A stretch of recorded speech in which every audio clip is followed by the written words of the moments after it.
Good morning, ladies and gentlemen, or if you happen to be catching this video later, then of course, good afternoon, good evening, good day. I'm always tweaking the ideal social media video greeting. So I do hope you will be so kind to forgive me as I work on that process. Today, there are some things I want to talk about. On my agenda, I want to talk about the ongoing debate between capitalism and socialism. Even more specifically, I want to talk about democratic socialism versus social democracy.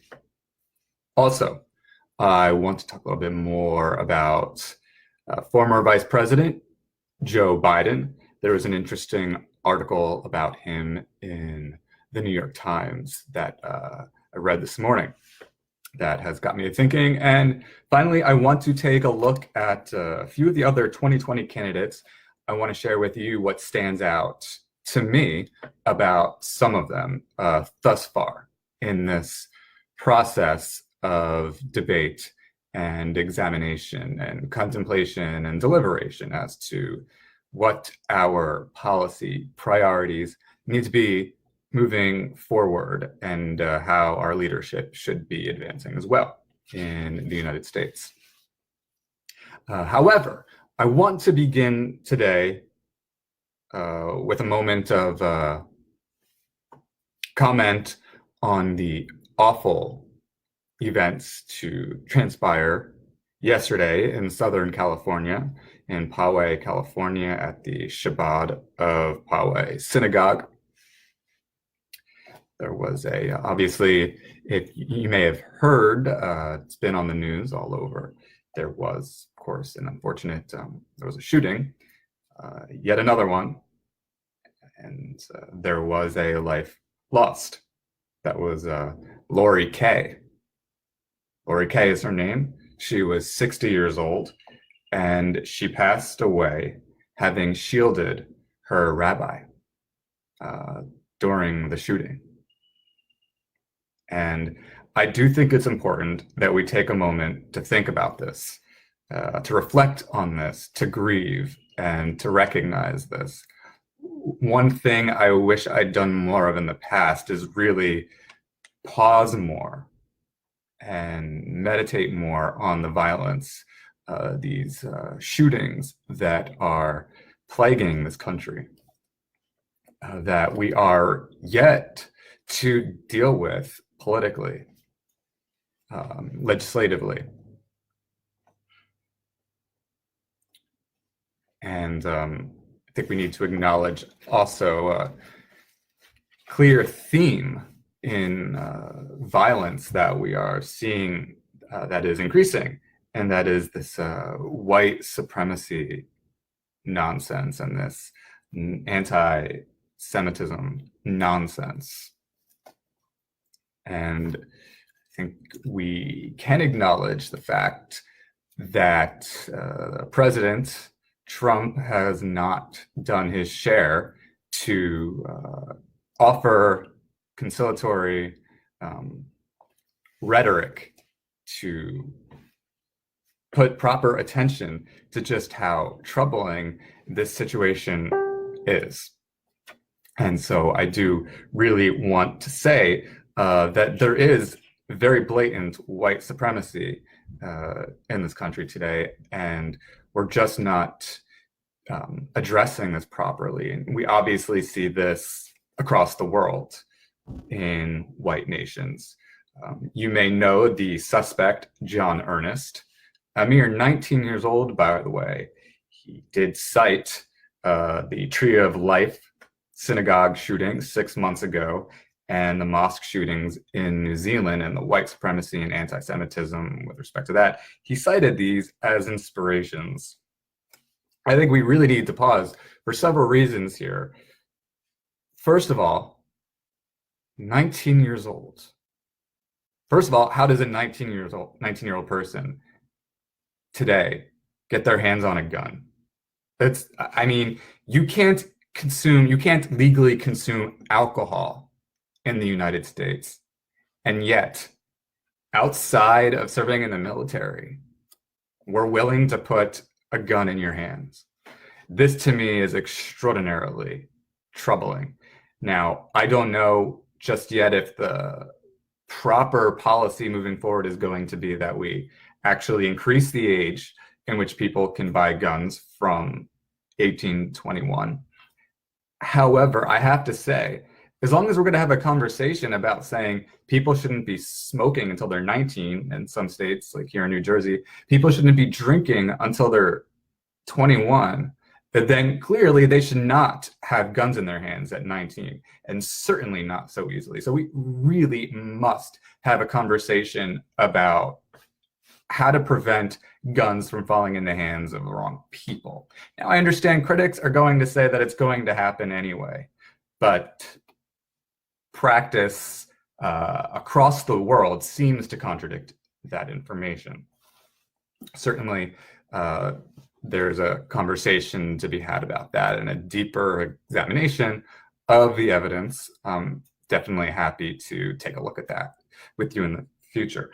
But I just did want to acknowledge the fact that aside from all of the other issues going on today, there are just too many shootings and there is too much white supremacy. And also, I think that we need to have a conversation about the mental health element of this too.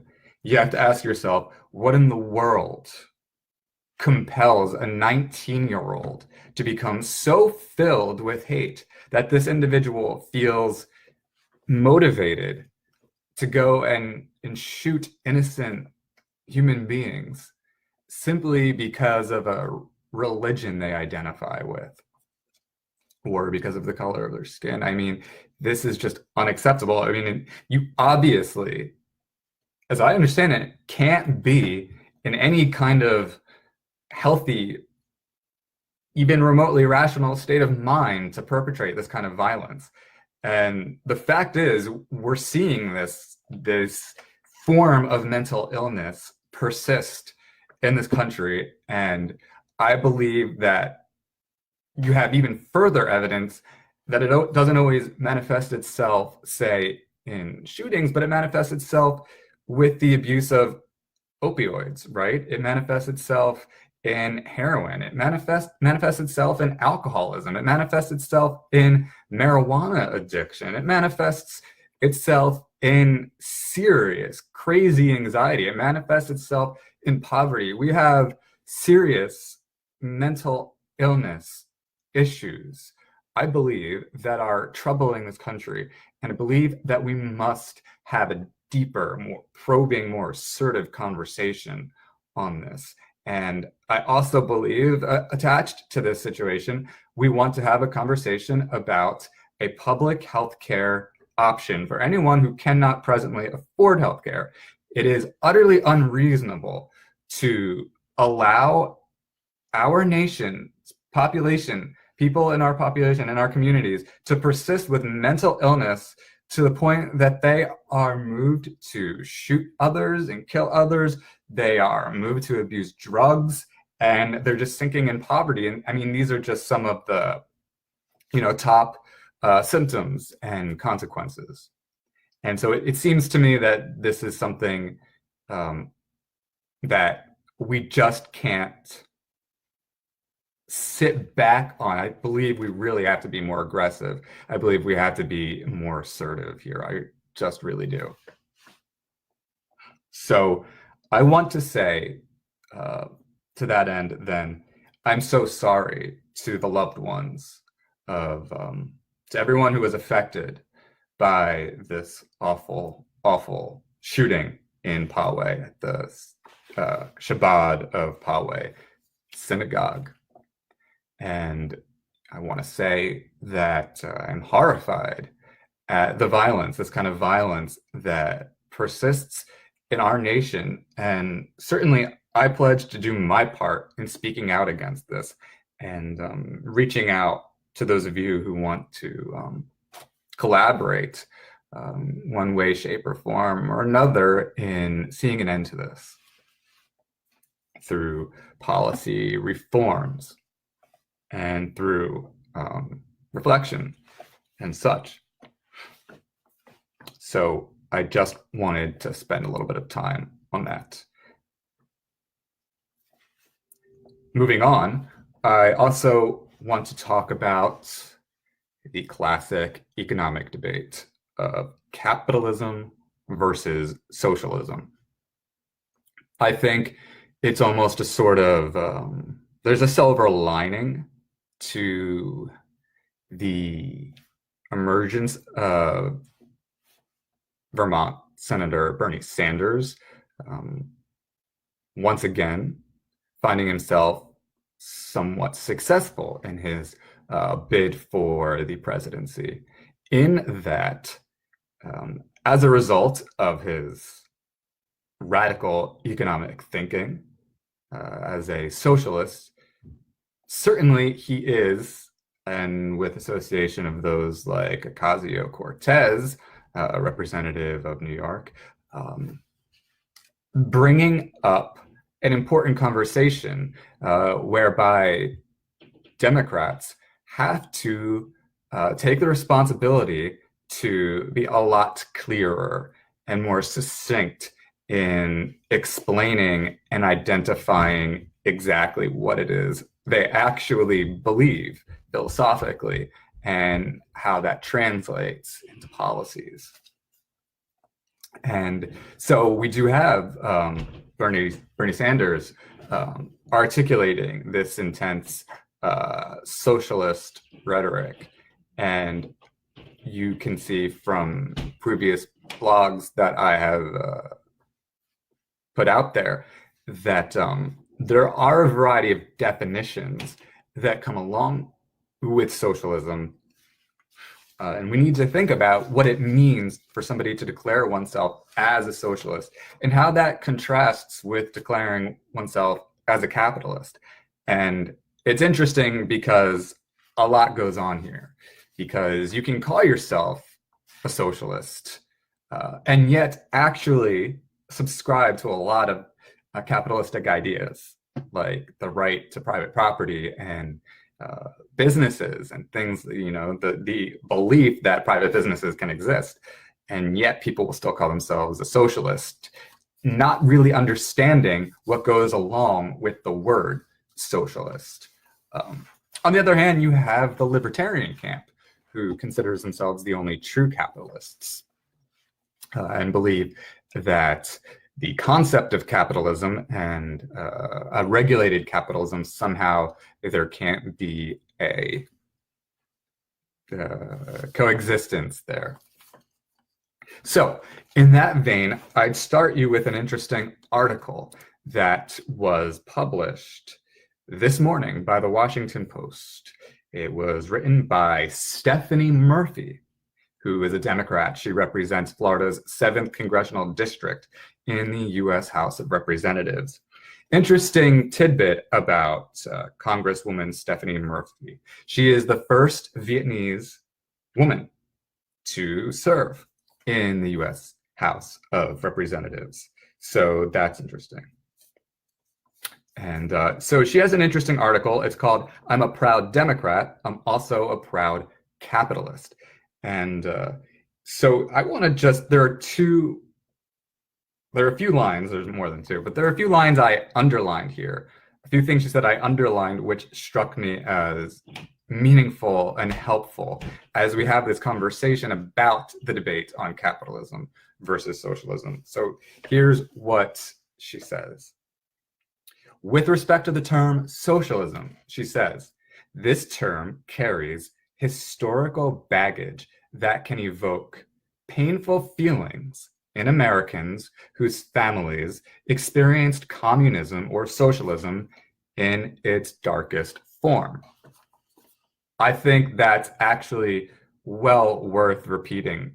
So I'm going to one more time because I really want that to resonate. I really want that to get the time it deserves to sink in. It's an important thing here. Here's what Congresswoman Murphy says. Socialism carries historical baggage that can evoke painful feelings in Americans whose families experienced communism or socialism in its darkest form. Right? So where have we seen some of the worst examples of practice of communism? Obviously, China and Soviet Union are two, I think, of the most prominent examples. And I think the point here is that it's true that you could be someone like Bernie Sanders or Ocasio-Cortez and refer to yourself as a socialist without meaning to say that you believe in the confiscation and abolition of all private property and state management of all resources and a kind of totalitarian management of a country and such. However, I think we have to really pay attention to what it means to call yourself a socialist. And as Congresswoman Murphy says, it's somewhat irresponsible to parade in my opinion, it's intellectually irresponsible to parade oneself about saying, I'm a socialist, socialism, without appreciating the fact that indeed, so many things under socialist principles, so-called socialist principles, have done serious damage just in the last century or so. Now, put it on the flip side, what does it mean to be a capitalist? And obviously, there is a sense of purebred capitalism, just as there's a sense of purebred socialism, right? On the other hand, one of the darkest, the most awful consequences of capitalism, things done in the name of capitalism, that remind us why we have to have such a, I believe, a more nuanced discussion about these terms. If you were to call yourself a capitalist, what is it that you mean? What was done in the name of capitalism? As I was saying, well, people came into North America and committed grand theft and genocide against the Native Americans, American Indians, as some also say or prefer, the term that some prefer to use. And you had the situation, of course, the tragedy of slavery that was committed. These things done in the name of so-called capitalism, ownership, private ownership. And so I think what we do see is the fact that both notions of pure capitalism and notions of pure socialism, and just labeling yourself a socialist or just labeling yourself a capitalist, it's probably not a good idea, because the clear implication would be that you're either for some kind of pure laissez-faire freedom in which you can hurt others, exploit others, enslave others, expropriate from others, etc. Or, on the socialist end, you really can do the same thing, except instead of calling yourself someone in private enterprise, you do it under the guise of a state. So I think when we have conversations about this, we need to be careful. So that's where I think of this other article. This is almost a year old now, this article. It was published by the Washington Post back in, goodness, do I have a date on this? I guess I don't. I thought I did. But it was published, I believe, last August, I want to say. And it was written by a political science professor who taught who teaches at Barnard College. And her name is Sherry Burnman. And the name of this article, you may want to look it up, and I will link it to you also. Democratic socialists are conquering the left, but do they believe in democracy? It's a good question. And the bottom line of this article is that as we examine conversations about capitalism, socialism, and also democracy, we do see the emergence of two particular camps of thought here. We see an emergence of people who identify as democratic socialists, and we see the emergence of a group of people who think of themselves as social democrats. What is the difference between the two? The democratic socialists, their ultimate end is to employ democracy as a means to get to a system of socialism, actual socialism, whereby people, whereby the state manages the resources as opposed to you privately having the right to possess them yourself, versus the social democrats who believe that, who acknowledge that there are benefits to a free enterprise system, a capitalistic system, but left unguarded, left unregulated, left without rules to make the competition more fair, it's easy for people to be exploited.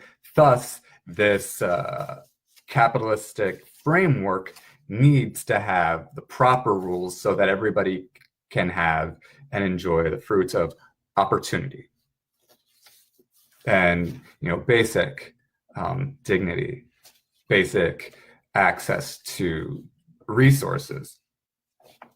And I will tell you that I absolutely subscribe to the social democrat viewpoint.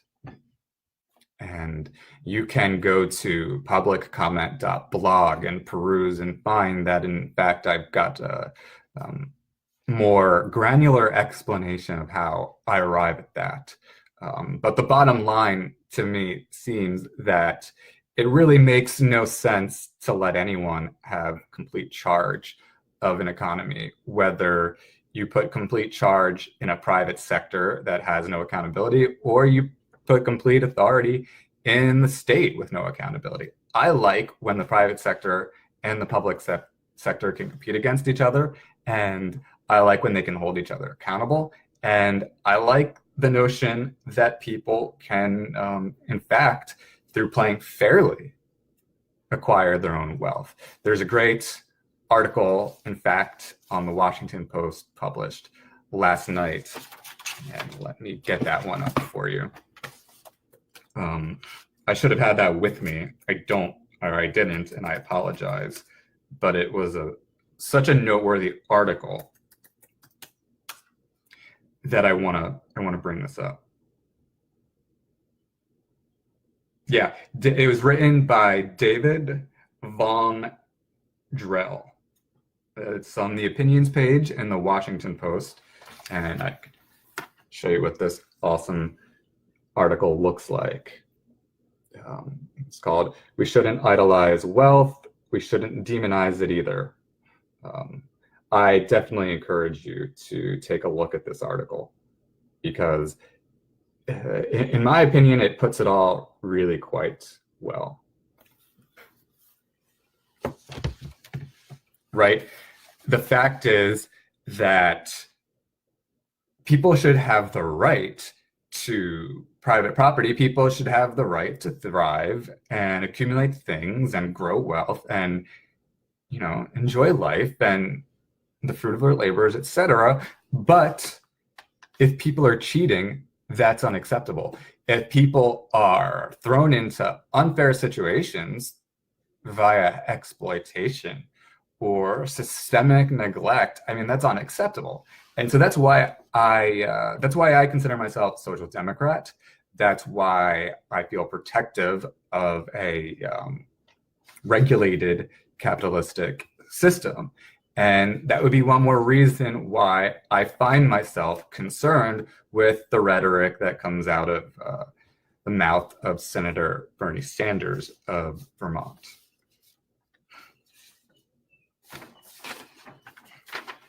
Now I want to move on. By the way, I do encourage you always to leave comments and I will ponder them. You have any particular thoughts or nuanced elaborations that could perhaps elucidate how we further this conversation in the future, I do want to hear from you. So there's a good article that came out in the New York Times this morning that I had the opportunity to read a little bit longer than I expected, but I didn't mind. The headline, Biden and Obama's odd couple relationship aged into family ties, by Peter Baker. You take a look at what it looks like, and you can see also, I do like to do my annotations, of course. But I definitely encourage you to give it a read. Some things stood out to me here that really made me think. One of the things that really got my attention was a comment referenced in this article by former Defense Secretary under Presidents Bush and Obama, Robert M. Gates. So I'm just going to read this line to you from this article. Talks about how Biden was, quote, on the opposite side of many debates with Defense Secretary Robert M. Gates, who in his memoir called the vice president wrong on nearly every major foreign policy and national security issue over the past 4 decades. That's a huge and provocative allegation to make. And that does lead me to want to really probe into and dig into former Vice President Joe Biden's foreign policy record and the history of positions that he has advocated. Obviously, on the surface, the first thing that comes to my mind is Biden's unfortunate position on Iraq, having been initially voting in favor of the invasion of Iraq, where that proved to be profoundly problematic for us and led, in fact, to the influx and growth of ISIS in that vacuum which we created after early withdrawal from Iraq. There's another thing here that troubled me about how Biden was characterized that is a sort of red flag for something that's definitely worthy of further investigation as well. In fact, I found this strange. So it has to do with, it's a reference to Biden's book, Promise Me Dad, the memoir that he wrote. Something I've got to read. Definitely will, and will give you my thoughts on it in the near future as soon as I can. Still trying to digest slowly the Mueller report, so you'll forgive me, I hope. But anyway, Mr. Baker, who wrote this article, did cite Biden's book, this little passage, this little fragment from it, and talks about one of Biden's key frustrations at times with former President Barack Obama. So he says, Biden grew frustrated by Mr. Obama's ponderous decision-making process. Quote, he, President Obama, was deliberate to a fault. Close quote. Mr. Biden wrote diplomatically in his book, Promise Me Dad. And so what strikes me about this is, what could it mean to be deliberate to a fault? What could that mean? I get that you could argue that it would mean someone is indecisive. And I'd grant you that you really can't always take a quote by itself. Such a short one in that context is important. But this did strike me that it would seem as if the notion here is that Biden is critical of Obama, essentially, for taking his time and being really contemplative and scrupulous.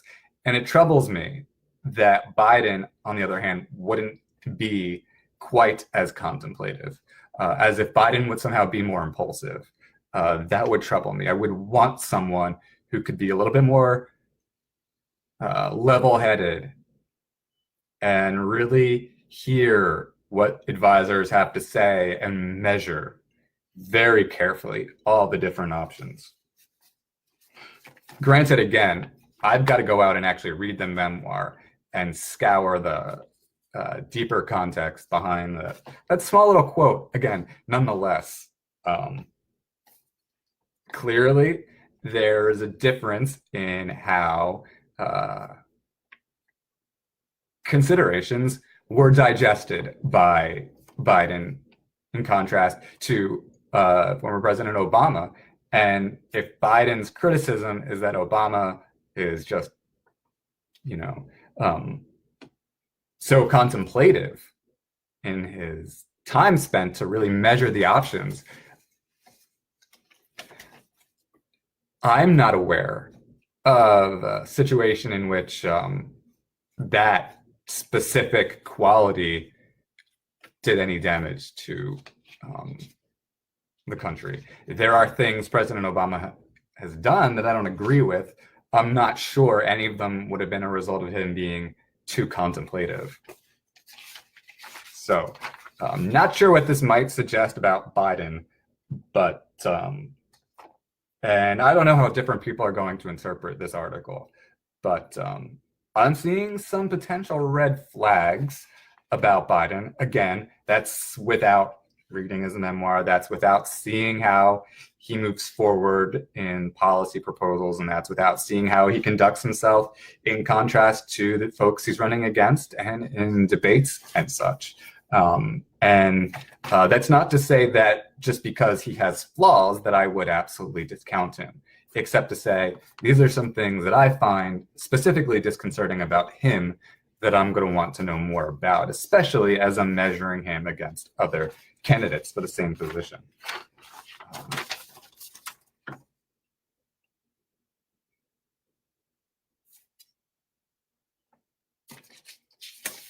I guess one notable thing that stood out to me as I was reading this article about Biden was that while the election of 2012 was going on, Biden essentially beat President Obama to the punch and said that he was in favor of gay marriage, of the legalization of same-sex marriage. And he had done this without any advance to Obama and Obama's advisors, apparently. And this made them feel caught off guard. And of course, I'm not sure that I think that was an awful thing to do. In fact, that is one thing that sort of strikes me as Biden showing himself at least to be a very independent thinker and someone who feels, in a sense, I don't know, not beholden or something. And certainly someone who understood that social justice and equality and civil rights and such needed to move faster and harder than Obama was going to do on his own initiative at that time. So there is some serious significance, both in the negatives and the positives, as we're taking a deeper look at Vice President Joe Biden. And another thing, perhaps this goes without saying for some of us, while for others this would be a disqualifier if you're Republican or conservative-leaning independent or libertarian or an extremely moderate Democrat, perhaps. But I mean, the fact of the matter is, I think one of the best things that Biden has going for him is actually not his electability, and that's a conversation I'll move towards a little bit more depth in a second. However, what I do really like about Biden that I consider perhaps extraordinarily necessary, given the context of how President Trump has absolutely destroyed the governance and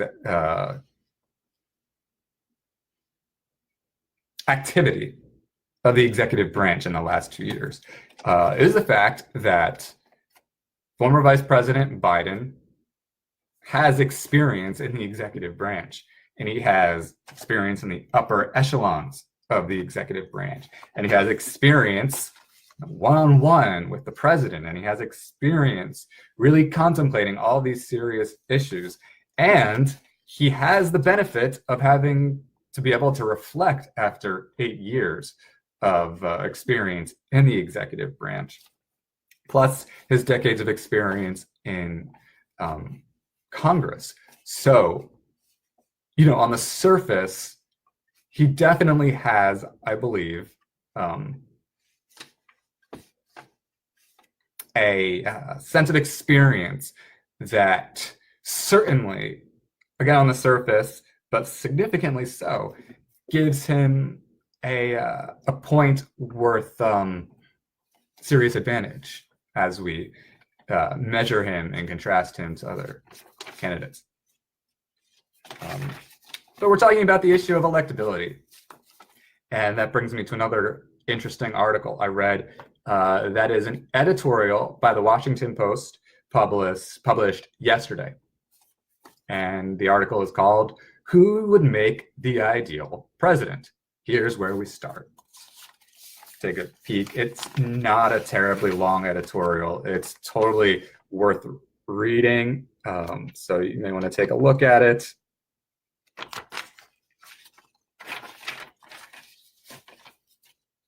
And the first thing to stand out to me as I was reading this editorial, something I highlighted that I like very much.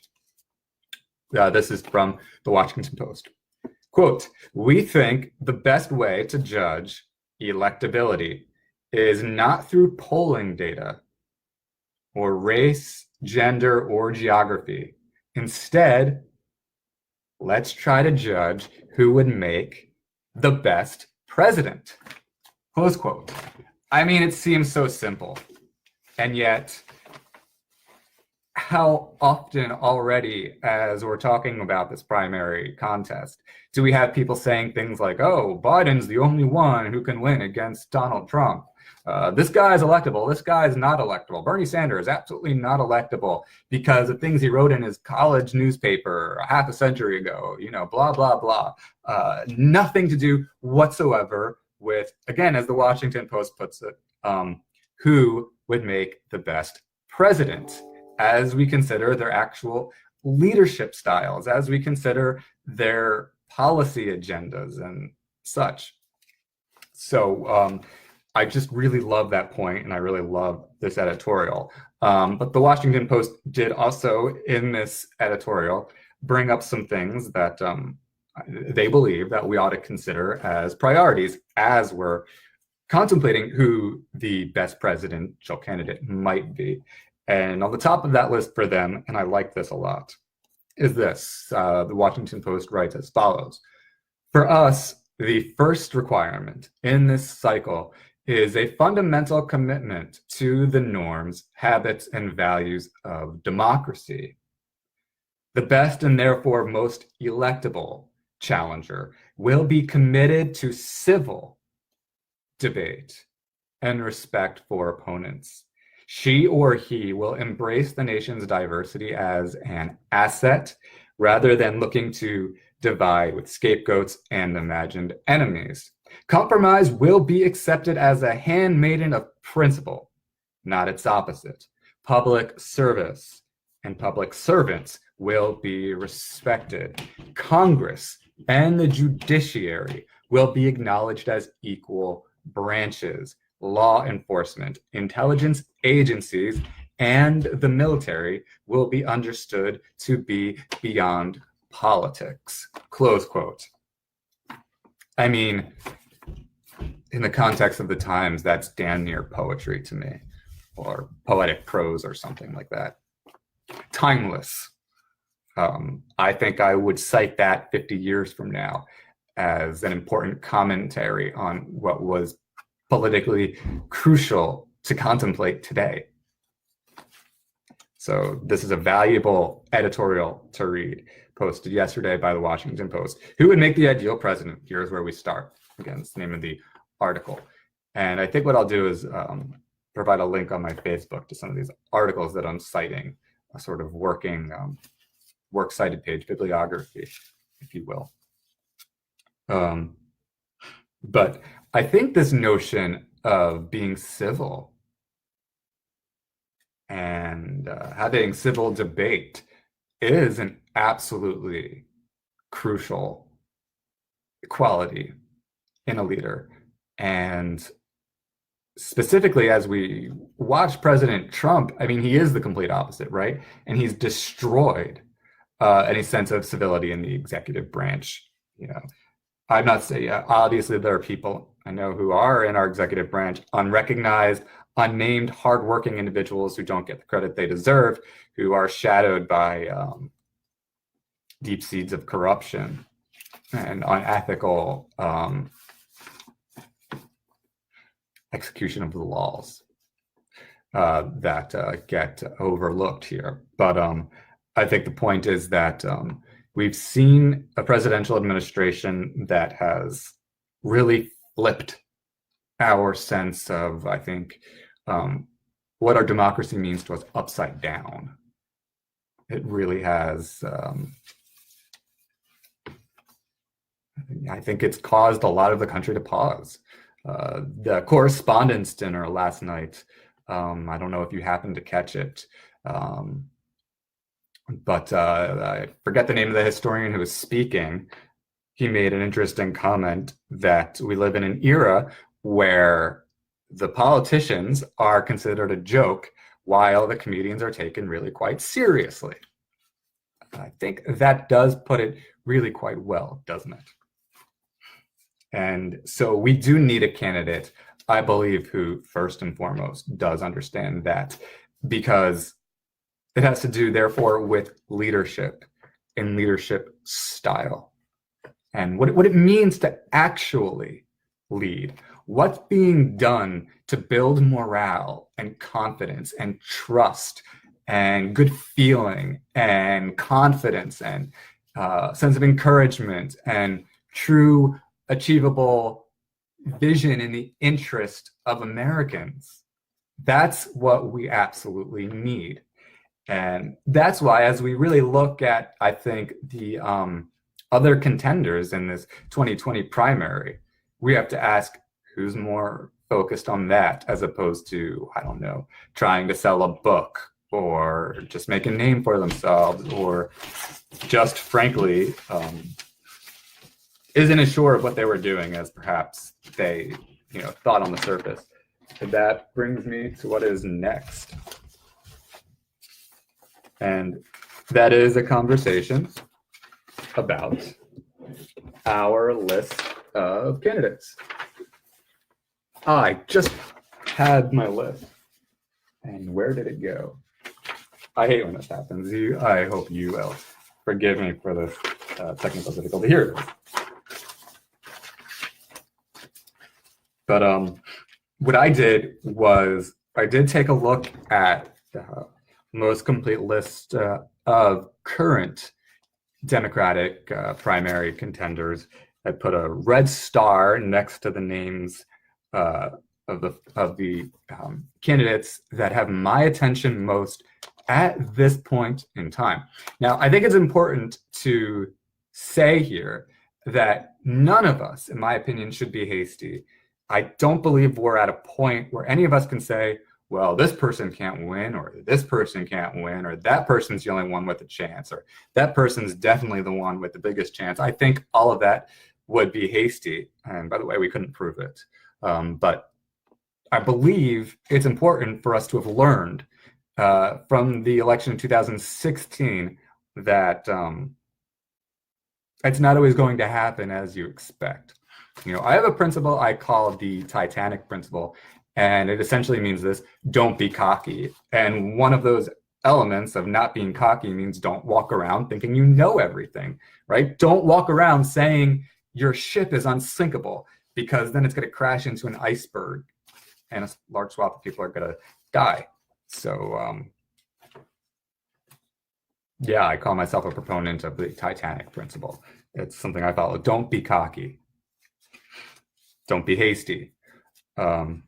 Okay, so here are the candidates that have my attention the most, and I'll tell you why. So we talked about Joe Biden. I haven't discounted Biden yet, though again, it has been brought up, the concerns I have about him at this point. I also have an interest in Julian Castro.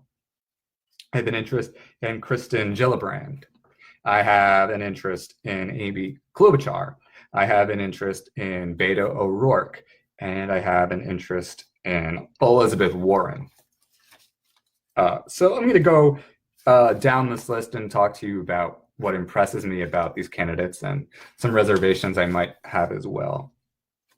I think we could exclude Biden, though, because we've done a sufficient, I think, bit of conversation about him. I want to talk now about Julian Castro. To begin with, Julian Castro, he's a former U.S. Secretary of Housing and Urban Development. He was mayor of San Antonio. And what impresses me most about him, well, like Biden, I mean, he has experience in the executive branch. So he has meaningful federal government experience, specifically at a time when the administration of federal government has been so perverted by the current president. I do believe that veterans of a time when it was not yet so ruined, the ethos there, it would probably benefit us. So he has that to offer, just looking at his resume alone. I should say also, I like that Mr. Castro is taking very seriously the need to have immigration reform. Obviously, as we've seen, the president and a large swath of nationalists exploit our immigration troubles and use it as a means to really do cruel and awful things, such as ripping infants from their parents, such as absolutely not follow the law and give people due process at the border who are seeking political asylum.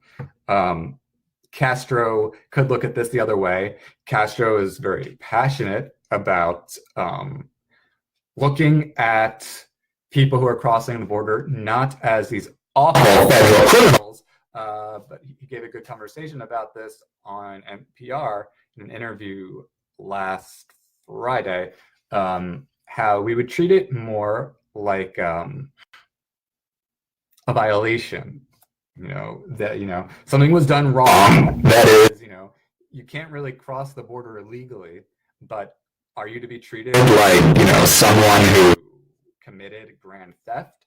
Or, is this something more in the realm of like fining someone or something like that?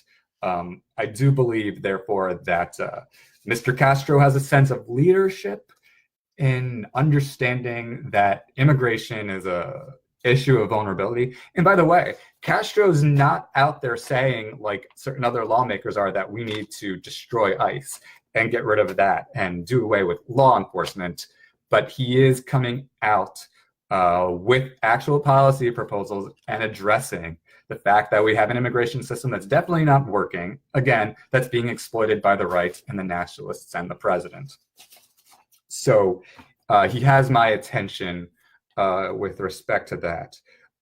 Where I would say I'm remaining not in love with Castro at this point is, I'd like to hear him talk about some other things a little bit more vividly. And concerned about, I want more conversation from him on healthcare. I want more conversation with him on the Electoral College.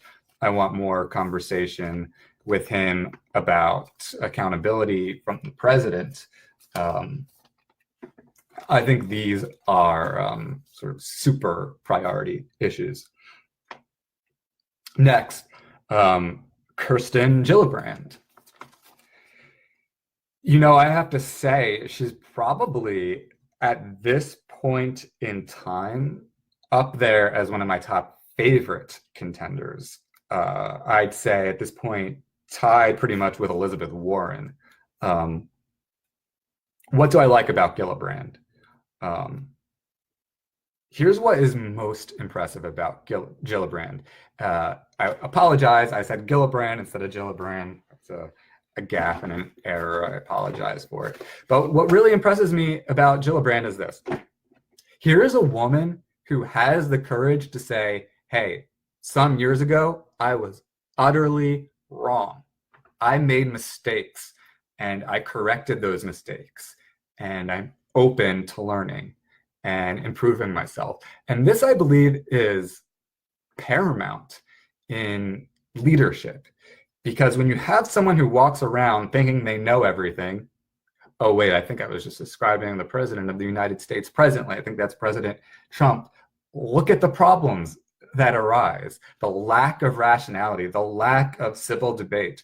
Wasn't it the Washington Post I just cited who said we need someone who can encourage civil debate? I believe Gillibrand presents herself as someone who would probably, there's evidence to suggest that she understands that life is a learning process, not one in which someone walks around with this unimpeachable intuitive insight into all things. So I really like her sense of humility here. It is very impressive. I mean, frankly, she also just has very good energy. She's extraordinarily charismatic. She has a sense of, I think, emotional intelligence and awareness of how, when people question her, she seems very aware of their feelings and sensitivities. So she has my attention. Also, she's not an extremist when it comes to how we're going to deal with healthcare, which is one of my top items on my policy wish list. She's not quite a radical in favor of utterly overhauling the system at present and doing away with private healthcare, but she wants to create a public healthcare option that can compete with private healthcare to create more marketplace accountability.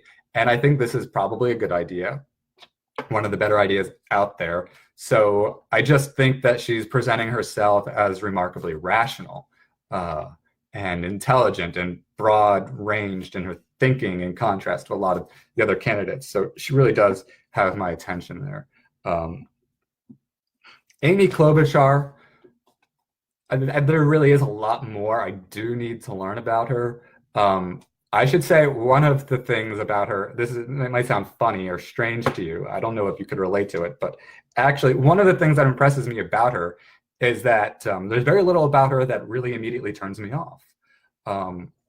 I've listened to her speak, and as I think certain people have put statements out describing her as remarkably poised, especially in the Kavanaugh hearings. I think I read that in I want to say New York Times or Washington Post breakdown about the candidates. She was remarkably poised in the Kavanaugh hearings, and she is someone who comes on the public. She presents herself to the public, in my opinion, as someone who is out there to have very constructive, civil conversations, and has my attention for that reason. Next, Beto O'Rourke. I think in the first place, Beto O'Rourke has what I would characterize as an exceptional sense of energy and an exceptional gift in his devotion to connecting with the electorate, connecting with the American people, communicating with the American people in such a way that he comes across as more transparent and passionate than narcissistic, self-interested, and just playing a game. So he impresses me with respect to that. Also, I mean, if you do a little bit of research on his past, he's really someone who has actually like felt around in life, grope around for like what it is he's supposed to do. You know, he really comes across as a thinker. He really comes across as someone who really wanted to measure options that are out there in life before he dove right into politics. And that, to me, shows that he's reflective and thoughtful, and is something I absolutely want in a presidential candidate. Obviously, he's been very good with his use also of social media in really bringing his campaigning and his efforts, again, to the American people, and making himself really remarkably accessible and relatable and palatable and presentable. So he really does have a real is a real hand of assets. And frankly, let's face it, he did an outstanding job in his run for Senate in Texas. And though he didn't win, he came damn close. And to pull that off really does require a degree of absolutely remarkable excellence. So as a leader and as a guy who can synthesize a group of people and move forward a certain kind of effort, I think he's very impressive and deserves to be looked at very closely for that reason. Finally, the final person on this list that I wanted to take a few moments to comment on, Elizabeth Warren. I'm going to be honest with you. There are things about Elizabeth Warren that do trouble me. I think she's a bit of a hasty speaker, and she doesn't, in my opinion, her calculus as she contemplates what she's going to do and say at times are, I think, not decisions that I would really get in front of there. What she did that disconcerted me most, there were two things she did that I was specifically uncomfortable about. First and foremost, she was going around trumpeting herself as a nasty woman, and I get that this has a certain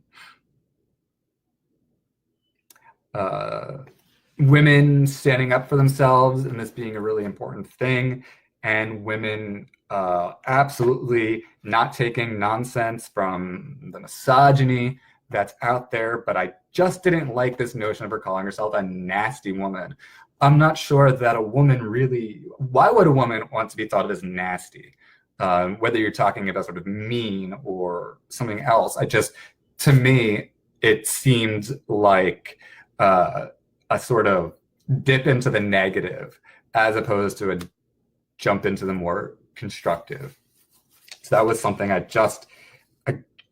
just almost seemed sort of immature, and I don't know where the move to do that came from, if that was impulsive or if someone urged her to do that. She felt that it was sort of like a trending thing to say, and therefore she had to be a part of it. I just don't know. But in my opinion, it was a bad calculation. Also, I mean, she wanted to get her ethnicity tested, her DNA tested. She wanted to prove that she had a Native American bloodline. And I think a lot of the American people don't actually have the facts with respect to why this is so disconcerting. I was fortunate to have taken a class on Native American culture and history and really learn a lot about it. And one of the things that's paramount in understanding a lot of thinking among Native American tribes is that they don't tend to view themselves ethnically. They don't tend to view themselves in the context of blood and bloodline, what they call blood quantum. And it's extraordinarily insulting to most Native Americans to say you have enough blood, you have enough Native American ethnicity in your blood, in your DNA, to qualify as a member of this tribe or that tribe.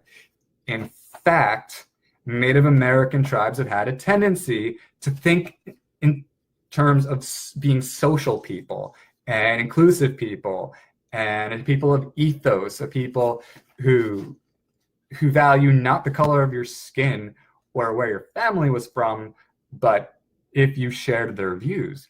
And so it is a fact that tribes have let in whites and African Americans and people of different technical ethnicities into their tribes.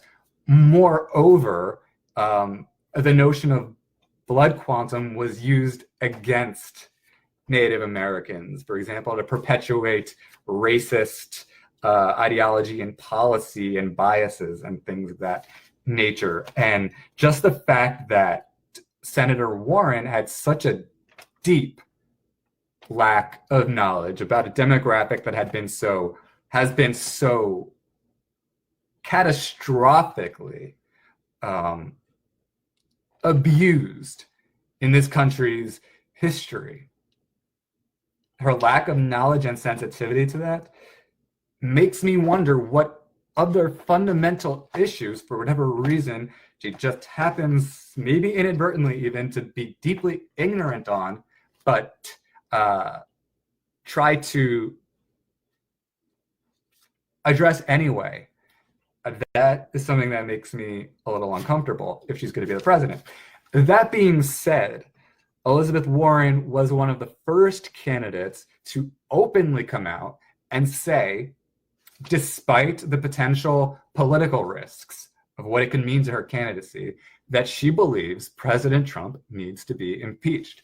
And it was important for her to say this because she made it clear that what's important is that the Congress, to the best of its ability, hold the president accountable for violation of US laws, even if current Department of Justice guidelines suggest that a president can't be indicted or prosecuted, which, by the way, is a bunch of BS.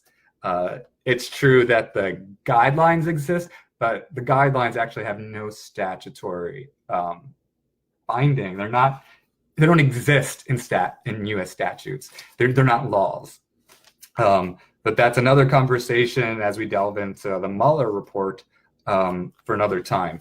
Point being that, in my opinion, when it comes to like what's absolutely priority, what absolutely must be done, regardless of the consequences that could occur politically, Elizabeth Warren seems to have an eye on that. And she has my respect. She has my deep and profound respect for that. So she's in the running as far as candidates that I have my eyes on. Again, I'm not closed to candidates that I didn't yet list. And I'm also not closed to eliminating people that I put on my sort of watch list and want your opinions as well. So I encourage you to leave a comment on my blog, on my Facebook, on my Twitter, on my LinkedIn, email me, get in touch however you want. I do look forward eventually to bringing other people's live streams into this, these video blogs, so that there could be, I think, a little bit more dialogue. I really do like dialogue. Just sort of in the early phases of figuring out exactly what my vlogging approaches are going to be moving forward. I want to thank you so much for taking the time to listen to or watch what I had to offer today. And I want to say that I hope you're going to have a wonderful day, a wonderful week, a wonderful spring. And I look forward to chatting with you very soon. Please have a great day. Again, thank you so much. Please feel free to learn more about my blog, Public Comment, at publiccomment.blog. And check me out on Facebook, check me out on LinkedIn, check me out on Twitter, etc. And look forward to chatting with you soon. Have a great day. Bye.